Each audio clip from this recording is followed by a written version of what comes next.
नमस्कार मित्रों। आज हम लोग बात करेंगे रूसो के बारे में। हमने श्रृंखला चलाई है कि हर विचारक का पहला सबसे महत्वपूर्ण योगदान क्या है या उस पर उठने वाला पहला सवाल क्या होता है, जो साक्षात्कार में पूछा जाता है और वैसे भी हमें मालूम होना चाहिए अगर हमने उस विद्वान राजनीतिक विचारक का अध्ययन किया है। तो रूसो के बारे में सबसे पहला सवाल पूछा जाता है, यह हमें जानना चाहिए, वो है रूसो का सामान्य इच्छा का सिद्धांत। और सामान्य इच्छा के सिद्धांत को कैसे हम बताएंगे? पहली बात, सामान्य इच्छा का सिद्धांत उसका मौलिक अवदान नहीं है, ये मौलिक अवधारणा उसकी नहीं है। उससे पहले ये राजनीतिक चिंतन में या सामान्य चिंतन में ये अवधारणा आ चुकी थी। रूसो ने सिर्फ उस अवधारणा को थोड़ा और स्पष्ट किया, हालांकि वो बहुत अस्पष्ट है, लेकिन उसने उस पर बहुत विचार किया और उसको अपने राजनीतिक चिंतन का महत्वपूर्ण हिस्सा बनाया।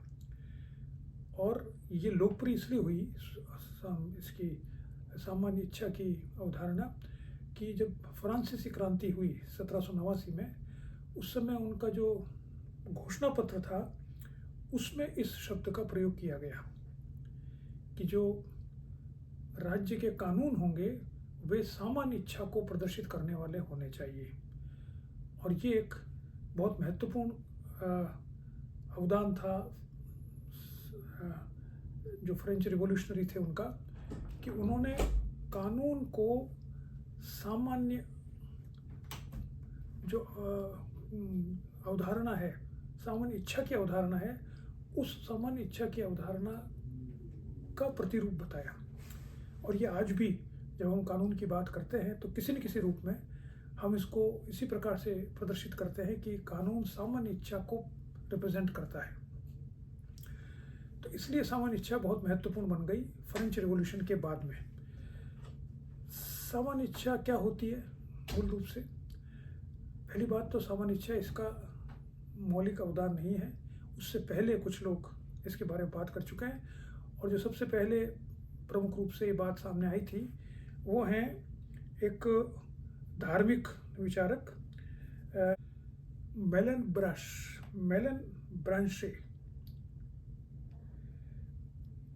ब्रांशे। वह व्यक्ति है जिसने सबसे पहली बार सामान्य इच्छा की अवधारणा को काम में लिया, लेकिन वह इस सामान्य इच्छा को ईश्वर की इच्छा मानता है। यानी सामान्य इच्छा आरंभ में ईश्वर की इच्छा के रूप में परिभाषित हुई। उसके बाद में उसने उसके शिष्य जो मोंटेस्क्यू थे, जिन्होंने हम जानते हैं सेपरेशन ऑफ थियरी दी थी, उसने इसका उपयोग किया। और ये जो अवधारणा ली गई ये उसकी भी ओरिजिनल नहीं थी। किसकी? मेलन ब्रांशे की। उसने भी पास्कल से इसको लिया था। और मोंटेस्क्यू के बाद में ये थोड़ी प्रचलित होने लगी ये शब्द। रूसो ने अपनी पुस्तक में इन सब का उल्लेख नहीं किया है। उसने उल्लेख किया डिड्रोन का। डिड्रोन उस समय जो ज्ञानोदय का युग चल रहा था, उसमें जो एनसाइक्लोपीडिया लिखा गया था उसमें उसने एक आर्टिकल, एक लेख लिखा था। डिड्रो जो फिलोसोफर था, उसने सामान्य इच्छा को पर बहुत कुछ लिखा, और रूसो ने उसको एक्नॉलेज किया है कि सामान्य इच्छा की मैंने अवधारणा इनसे ली है। इस अवधारणा को डिड्रो ने और बाद में रूसो ने एक धार्मिक अवधारणा से अलग करके और एक सामान्य अवधारणा, सेक्युलर कॉन्सेप्ट बनाया, धर्मनिरपेक्ष। और रूसो ने तो उसको एक राजनीतिक आधार भी प्रस्तुत किया। ये होती क्या है? सामान्य इच्छा को अगर हम सबसे पहले परिभाषित करें रूसो के अनुसार, तो वह किसी भी समाज की सामाजिक इच्छा, सामान्य इच्छा उस समाज के सभी व्यक्तियों के जो वास्तविक इच्छाएं हैं उसका योग होता है।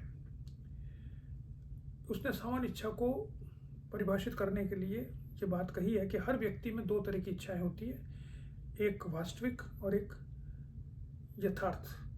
यथार्थ की इच्छा वो होती है जिसमें व्यक्ति अपने आप को स्वतंत्र मानकर, समाज से अलग स्वतंत्र मानकर, अपने स्वार्थ के लिए, स्वार्थ को पूरा करने के लिए इच्छा करता है। और वास्तविक इच्छा वो होती है जब व्यक्ति अपने को समाज का हिस्सा मानकर सामूहिक हित को ध्यान में रखकर इच्छा व्यक्त करता है।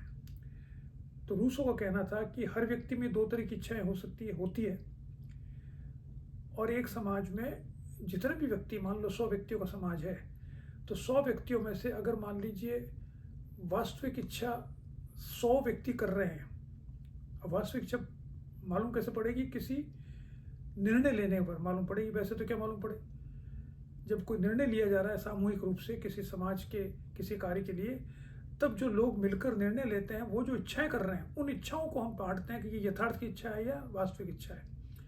तो किसी समय पर किसी जगह पर अगर 100 लोगों का समूह है और वो कोई निर्णय ले रहे हैं, मान लीजिए गांव के अंदर सड़क निकालनी है, वो निर्णय ले रहे हैं, तो 100 लोग एकत्रित हुए उस गांव में सड़क निकालने के लिए। अब वो 100 लोग उसके सड़क कहाँ से निकलनी चाहिए, कैसी बननी चाहिए, इसके बारे में अपने मत दे रहे हैं।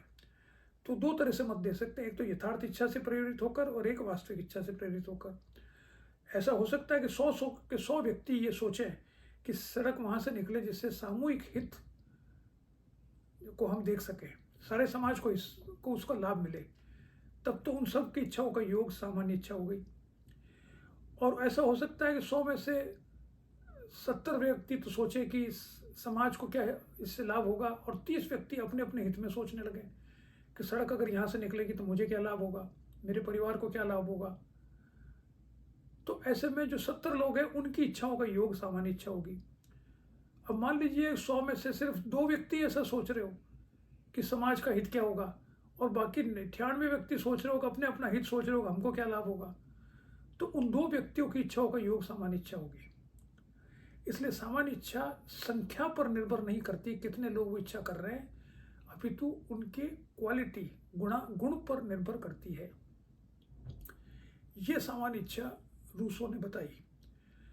अब ये तो परिभाषा के रूप में तो बड़ी सही बात है, लेकिन समस्या यहाँ पर यह आती है कि ये इच्छा वास्तविक है या यथार्थ है किसी व्यक्ति की, ये कैसे मालूम पड़ेगा? हर व्यक्ति अपनी यथार्थ इच्छा को वास्तविक इच्छा ही बताएगा, यथार्थ इच्छा थोड़ी बताता है। ये थोड़ी कहेगा मुझको अपने स्वार्थ के लिए ऐसा चाहिए, वो तो कहेगा समाज का हित ऐसा होगा, सड़क इधर से निकलनी चाहिए जो उसके घर के सामने से निकले। चाहता वो ये है कि उसकी खुद की इच्छा है कि उसका स्वार्थ पूरा हो, लेकिन वो कहेगा ये कि समाज का हित है इसमें। ऐसी स्थिति में कैसे मालूम पड़े? इसका कोई तरीका रूसो ने नहीं बताया, उसने इसको पूरा अस्पष्ट रखा है। लेकिन उसने एक दूसरी बात बताई है जो महत्वपूर्ण है सामान्य इच्छा में, और जिससे और बहुत सी समस्या उत्पन्न होती है या ये बड़ी रोचक बन जाती है, कि जो सामान्य इच्छा है वो जब उसके अनुसार जब निर्णय ले लिया गया है तो उस निर्णय को सबको मानना होगा, ये बाध्यकारी है, इट इज सॉवरन, संप्रभु है ये। और जो उसकी इच्छा को नहीं मानेगा उसको जबरदस्ती वो इच्छा को मनवाया जाएगा। सो उसका बड़ा फेमस स्टेटमेंट है, he will be forced to be free. A person who is guided by actual freedom is not convinced by general will, he will be forced to be free, because to obey general will means to obey one's own real will. सामान्य इच्छा का आज्ञा का पालन करना स्वयं की वास्तविक इच्छा का आज्ञा पालन करना ही है, और स्वयं की वास्तविक इच्छा का आज्ञा का पालन करने पर ही व्यक्ति पूर्ण रूप से स्वतंत्र होता है। इसलिए अगर कोई व्यक्ति सामान्य इच्छा की आज्ञा का पालन नहीं करता है तो उसको जबरदस्ती सामान्य इच्छा का पालन करवाया जाएगा। तो man will be forced to be free, एक नई अवधारणा सामने आई कि व्यक्ति को स्वतंत्र होने के लिए बाध्य किया जा सकता है। आप देखिए, एक दूसरे विचारक है जॉन पॉल सार्त्र, जो अस्तित्ववादी विचारक है, 20वीं शताब्दी के बहुत महान विचारक। उन्होंने कहा था man is condemned to be free, मनुष्य स्वतंत्र होने के लिए बाध्य है। यानी वो मनुष्य चाहे कुछ भी करे वो तो स्वतंत्र होने के लिए बाध्य है, वो अपने कामों के लिए खुद ही उत्तरदायी है, ये उसकी नियति है मनुष्य की। तो रूसो के सामान्य इच्छा की अवधारणा में स्पष्ट हो गई सिद्धांतिक स्तर पर तो, लेकिन व्यवहार में दो समस्या आती है। एक तो जो सामान्य इच्छा को नहीं मानेगा उसे ज़बरदस्ती सामान्य इच्छा की आज्ञा का पालन करवाया जाएगा, और सामान्य इच्छा क्या है ये मालूम नहीं करने का कोई मूर्त मापदंड नहीं है। और इस ऐसा माना जाता है कि उसने ऐसा इसलिए किया कि उसने कहा कि अगर कोई मापदंड रख दिया तो फिर उसका दुरुपयोग होगा। वो सब जगह इतिहास में सब जगह लागू नहीं हो सकता, क्योंकि मापदंड तो आप उस समय की स्थिति देख के रखोगे। जब उस समय की स्थिति देख के रखोगे तो वो सब जगह ऐसी स्थिति हमेशा थोड़ी होगी। तो इसलिए हर बार जब सामूहिक हित के लिए निर्णय लेने की बात आए तो उस समय सामान्य इच्छा प्रदर्शित होनी चाहिए। हर बार नए तरह का मापदंड होगा सामान्य इच्छा को प्रदर्शित करने का, ये उसका कहना था। तो उसने उसको फ्लेक्सिबल रखा, लेकिन इससे समस्या है कि इसका दुरुपयोग हो गया। दुरुपयोग ये हो गया कि जब किसी को नहीं पता है कि मापदंड क्या है, तो जो शक्तिशाली होता है वो कहता है मेरी इच्छा ही सामान्य इच्छा है, और इसका उपयोग डिक्टेटर्स करने लग गए, बहुत से लोग करने लग गए। और कुछ विचारक हैं जिन्होंने इसी बात पर इसकी आलोचना की है कि ये सामान्य इच्छा को उसने चूंकि सही प्रकार से नहीं बताया मापदंड क्या है, इसलिए उसका दुरुपयोग होने की संभावनाएं ज़्यादा है। बर्टन रसेल है फॉर इंस्टेंस जो ये बात कहता है, हीगल ये बात कहता है, बेंजामिन कॉन्स्टेंट है वो ये बात कहता है, जैकब टेलमन है वो ये बात कहते हैं, कार्ल पोपर है। ये सब लोग वो हैं जो ये मानते हैं कि सामान्य इच्छा का दुरुपयोग होना ज़्यादा आसान है बनिस्बत सदुपयोग होने की। दूसरी तरफ कुछ लोग इसको समर्थन भी करते हैं, सामान्य इच्छा का नहीं ये बहुत अच्छी इच्छा है और दुरुपयोग के बजाय इसका सदुपयोग करने, क्योंकि इसने बड़ी अच्छी फ्लेक्सिबल रखा है, तो जनता के लिए ये एक बहुत अच्छी बात है कि रिजिड नहीं है, फ्लेक्सिबल है, तो हमेशा निर्णय लिया जा सकता है कि सामान्य इच्छा क्या है। तो जो इसकी पुस्तक को जिन्होंने एडिट किया है, मॉरिस क्रॉन्स्टन, जो स्वयं अपने आप में एक विचारक है, उन्होंने माना है कि ये बहुत अच्छी बात है, उन्होंने इसका समर्थन किया है। बहुत से लोग मानते हैं कि सामान्य इच्छा जो है वह उसने लोकप्रिय संप्रभुता को जन्म दिया है, लोकप्रिय प्रजातंत्र को जन्म दिया है, जो कि फ्रांसीसी क्रांति में सामने आया। तो फ्रांसीसी क्रांति में डिक्लेरेशन में जिसको उद्धृत किया गया है वो व्यक्ति तो प्रजातंत्र का सबसे बड़ा विचारक होना चाहिए, क्योंकि फ्रांसीसी क्रांति ने ही दुनिया में प्रजातंत्र को पुनः स्थापित किया। पहले थी ग्रीक सिटी स्टेट में, लेकिन बाद में तो नहीं थी। तो वापस से फ्रेंच रिवॉल्यूशन माना जाता है कि it is the beginning of democracy in the world. तो जिसने बताया जनता का शासन होना चाहिए, और वो कह रहा है कि रूसो की बात को उद्धृत किया जा रहा है। तो रूसो बहुत बड़ा डेमोक्रेटिक फिलोसोफर है, प्रजातांत्रिक दार्शनिक है, जिसने लोकप्रिय प्रजातंत्र की अवधारणा दी है।